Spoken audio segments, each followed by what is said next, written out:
మనిషి తన కర్మ ఫలితాన్ని సదా నియంత్రించాలని ప్రయత్నిస్తుంటాడు.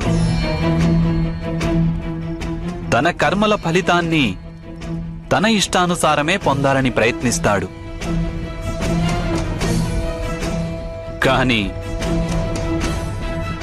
పాచికలు చేతికి వచ్చినప్పుడు జూదగాడు ఆడకుండా ఉండలేకపోతాడు. వాడు ఇది అర్థం చేసుకోలేడు. తాను పాచికలను బంధించలేదని, పాచికలే తనను బంధించాయని. జీవితంలో మనిషి ఎప్పుడూ ఇదే ఆలోచిస్తుంటాడు. తనకు తన కర్మలకు తగిన ఫలితం లభిస్తుందా లేదా అని. కాని ఇది ఆలోచించడు శకునిమామ.